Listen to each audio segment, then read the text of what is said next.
बिस्मिल्लाहिर्रहमानिर्रहीम अस्सलाम वालेकुम। हमारा डाइजेस्टिव सिस्टम का यूनिट चल रहा था जिसमें हमने लास्ट वीडियो लेक्चर में डाइजेशन इन स्टमक क्लियर किया था। तो अभी हमारा टॉपिक है digestion in small intestine. Mean के स्मॉल इंटेस्टाइन में ऐसी कौन-सी एब्ज़ॉर्प्शन होती है फूड की और वहाँ पे कौन से केमिकल सीक्रेट होते हैं जिसकी वज़ह से हमारा फूड ईज़िली एब्ज़ॉर्ब हो जाता है और हमारे बॉडी को न्यूट्रिएंट्स मिल जाते हैं। आज ये चीज़ें हम कवर करेंगे। तो ये हमारा स्मॉल इंटेस्टाइन है, बेसिकली इसके 3 पार्ट्स होते हैं। जो सबसे पहले आ रहा है वो है डुओडेनम और जेजुनम और इलियम।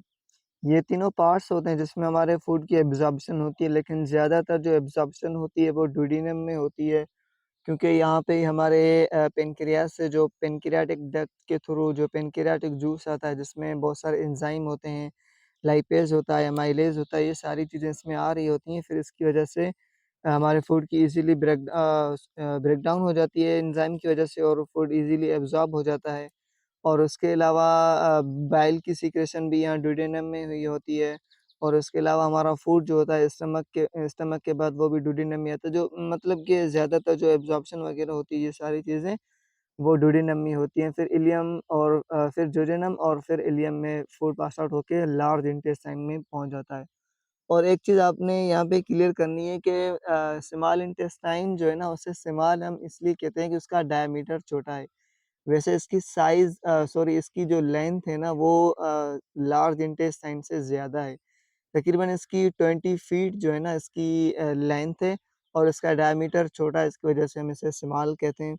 और जो लार्ज इंटेस्टाइन है इसको लार्ज हम इसलिए कहते हैं क्योंकि इसका डायमीटर बड़ा है और इसकी लेंथ बहुत छोटी है। ठीक है? तो ये स्मॉल इंटेस्टाइन है।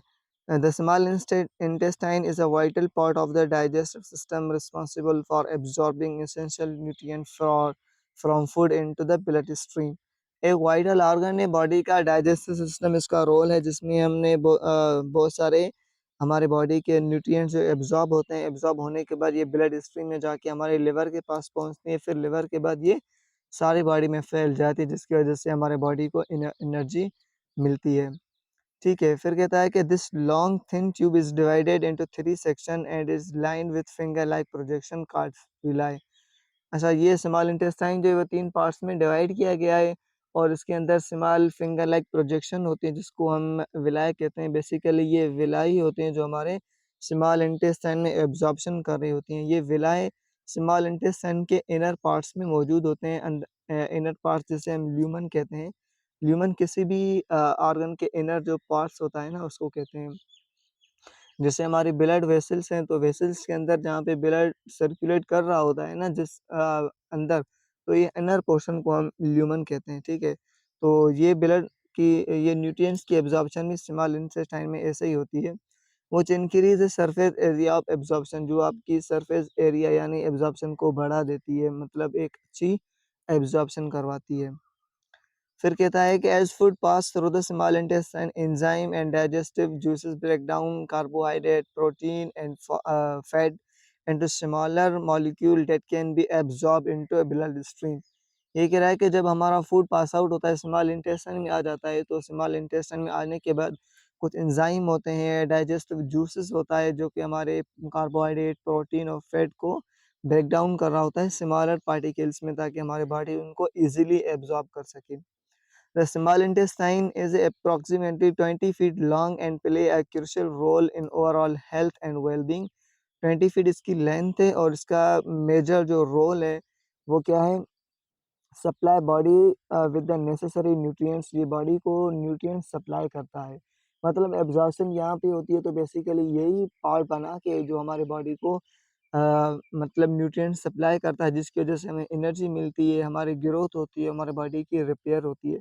रिपेयर मीन कहीं पे कोई इंजरी वगैरह हो जाए जहाँ पे हमारे सेल डेथ हो जाते हैं, फिर वहाँ पे न्यूट्रिएंट्स की मदद से हमारे वो जो एरिया होता है वो दोबारा रिकवर हो जाता है, पहले की जैसा हो जाता है, तो इसे हम रिपेयर कहते हैं। ठीक है, अब पार्ट्स ऑफ डुओडेनम में आ जाते हैं। Duodenum its length about 10 inches. Duodenum की लेंथ है 10 इंच, 1 फीट से भी कम है इसकी लेंथ, लेकिन इसका जो काम है, फंक्शन है वो मेजर है। बाकी दो दो पार्ट्स हैं उनसे ज़्यादा इसका फंक्शन है, क्योंकि इसमें ही बहुत ज़्यादा सीक्रेशंस होती हैं। 10 इंचेज़ इसकी लेंथ होती है, जहाँ पे काइम जो स्टमक से फूड आया वो मिक्स हो रहा होता है। किससे हो रहा होता है? पैनक्रियाटिक जूस से होता है, liver and gall bladder secretion में। इन चीज़ों की सीक्रेशन जो होती है वो हमारे डुओडेनम में आ जाती है, जिसमें पैनक्रियाटिक सीक्रेशन में हमारे बाइकार्बोनेट होते हैं, जो कि जो काइम फूड आया था स्टमक से, उसकी स्टमक में तो एचसीएल सीक्रेट हो रहा था, तो उस फूड की जो नेचर है वो एसिडिक है। तो बाइकार्बोनेट क्या करता है, एचसीओ3 उसकी एसिडिटी को कम करता है, ठीक है? तो पैनक्रियाटिक सीक्रेशन में एक बाइकार्बोनेट होता है, दूसरा होता है हमारा अ अमाइलेज़ जो कि ब्रेक डाउन कर रहा होता है कार्बोहाइड्रेट की, और ट्रिप्सिन और काइमोट्रिप्सिन ये ब्रेक डाउन करते हैं प्रोटीन की, और उसके अलावा लाइपेज़ एंजाइम होता है जो कि ब्रेक डाउन करता है लिपिड की, ठीक है? तो ये पैनक्रियाटिक सीक्रेशन में आता है। Liver and gall bladder secretion में हमारा बाइल आ जाता है। बाइल क्या है? बिलिरुबिन होती है बाइल के अंदर, ठीक है? तो बिलिरुबिन बेसिकली ये डेड आरबीसीज़ होते हैं, जो हमारे बॉडी के अंदर जितने सारे आरबीसीज़ 120 डेज़ के बाद किल हो जाते हैं, तो वो हमारे लिवर में गॉल ब्लैडर में स्टोर हो जाती हैं। फिर ये गॉल ब्लैडर उसको रिलीज़ करता है बाइल के फॉर्म में, जो कि ड्यूोडेनम में सीक्रेशन होती है। फिर इसी की वजह से हमारा जो स्टूल का जो कलर है ना, वो येलोइश हो जाता है। अच्छा, आपको समझ आ गई होगी कि ये बाइल ही होता है जो हमारे स्टूल का जो कलर होता है ना, येलोइश, इसकी वजह से ही होता है। फिर को समटाइम ऐसा होता है, ड्यूोडेनम सेल्फ सीक्रेशन क्यों करता है? क्योंकि समटाइम ऐसा होता है, सर्जरी हो जाती है किसी की, किसी-किसी को पैनक्रियाज़ के अंदर कोई इन्फेक्शन आ जाता है, या फिर गॉल ब्लैडर जो है ना उसको निकाल देते हैं सर्जरी के थ्रू। समटाइम हो जाता है स्टोन की वजह से गॉल ब्लैडर निकाल देते हैं, या फिर पैनक्रियाज़ अपना फंक्शन सही नहीं कर रहा होता।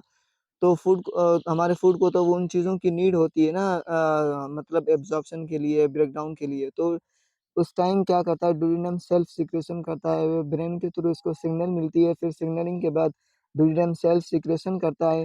सेल्फ सीक्रेशन करने में ये क्या सीक्रेट करता है, जिसमें हमें एंजाइम होते हैं, डाइपेप्टाइडेज़ होता है, न्यूक्लियोटाइडेज़ होता है, ये सारे एंजाइम होते हैं ड्यूोडेनम के, जो सीक्रेट करते हैं, जो हमारे फूड को ब्रेक डाउन करते हैं एब्ज़ॉर्प्शन के लिए। फिर दुओडेनम क्या करता है, कंटिन्यू डाइजेशन होती है, यहाँ पे भी एब्ज़ॉर्प्शन हो रही होती है, ठीक है? और यहाँ पे एब्ज़ॉर्ब क्या चीज़ें होती हैं, carbohydrate, protein and fat absorb हो रहे होते हैं, ठीक है? और इलियम क्या है, final section of the small intestine, यहाँ पे एब्ज़ॉर्प्शन होती है विटामिन बी12 की, बाइल की, एंड रिमेनिंग न्यूट्रिएंट्स जो चीज़ें रह गई है वो यहाँ पे जो है ना हमारे एब्ज़ॉर्ब हो जाती है इलियम में। इन दोनों का ज़्यादा मेजर रोल नहीं है, लेकिन ज़्यादातर मेजर रोल जो है ना वो ड्यूोडेनम का ही है, जो एब्ज़ॉर्प्शन में ज़्यादातर हेल्पफुल रहता है। तो ये प्रोसेस है, how absorption occur in small intestine में किस तरह एब्ज़ॉर्प्शन होती है। फर्स्ट फिगर में यहाँ पे देखिए, ये हमारा स्मॉल इंटेस्टाइन है। फिर स्मॉल इंटेस्टाइन का ये स्मॉल इंटेस्टाइन, यहाँ से थोड़ा-सा टुकड़ा हमने इनको ज़ूम आउट किया है। फिर यहाँ से कुछ पार्ट को हमने यहाँ पे ज़ूम आउट किया है। फिर यहाँ से जो विलाई है बेसिकली, जो मैं आपको दिखाना चाहता हूँ, उसको यहाँ पे ज़ूम आउट किया हुआ है। तो जो इंटरनल ल्यूमेन है, जहाँ आपको वेसल्स नज़र आ रही हैं, आर्टरीज़ और वीन्स, जिसमें रेड और ब्लू है। बेसिकली यही एब्ज़ॉर्प्शन होती है, इसके जो जो विलाय फिंगर लाइक प्रोजेक्शन आपको नज़र आ रहे हैं ना, ये जब एब्ज़ॉर्प्शन कर जाते हैं तो न्यूट्रिएंट्स को अंदर की तरफ भेज रहे होते हैं, अंदर की तरफ भेज रहे होते हैं। फिर यहाँ से ये जो आपके वेन्स नज़र आ रही हैं, यहाँ से ये इन वेन्स के थ्रू चला जाता है, क्योंकि ये वेसल्स होती हैं, बिल्कुल कैपिलरीज़ होती हैं जो परमेबल होती हैं, जहाँ से ईज़िली वहाँ से न्यूट्रिएंट्स पास आउट हो जाते हैं। फिर ये जो कैपिलरीज़ होते हैं वो वेसल्स में कन्वर्ट हो जाती हैं, फिर वेसल्स एक वेन या फिर आर्टरी में कन्वर्ट हो जाती है, जो कि आपके लिवर तक ये न्यूट्रिएंट्स लेके जाती हैं। फिर लिवर से ये पूरे बॉडी में आपको फैल जाती है, फिर आपको आपकी बॉडी को एनर्जी प्रोवाइड होती है, जिसकी वज़ह से आप घूम फिर रहे होते हैं, आप मूवमेंट कर रहे होते हैं, आप इज़िली बातचीत कर रहे होते हैं, आपके बॉडी में एनर्जी आती है, आप भाग सकते हैं, दौड़ सकते हैं, ये सारी चीज़ें फिर आप इज़िली कर सकते हैं। तो आज का ये वीडियो लेक्चर यहाँ पे एंड होता है, कि फिर उसके बाद हमारा नया वीडियो लेक्चर में हम लार्ज इंटेस्टाइन की एब्ज़ॉर्प्शन पढ़ेंगे, वहाँ पे फूड किस तरह डाइजेस्ट होता है, वो कवर करेंगे। तो आज की वीडियो इतनी तक है। तो अगर आपको भी कोई क्वेरी हो, कोई क्वेश्चन हो इस लेक्चर के दौरान तो आप ईज़िली कमेंट सेक्शन में पूछ सकते हैं। तो मिलते हैं अगली वीडियो में, तब तक के लिए अल्लाह हाफ़िज़। Thank you.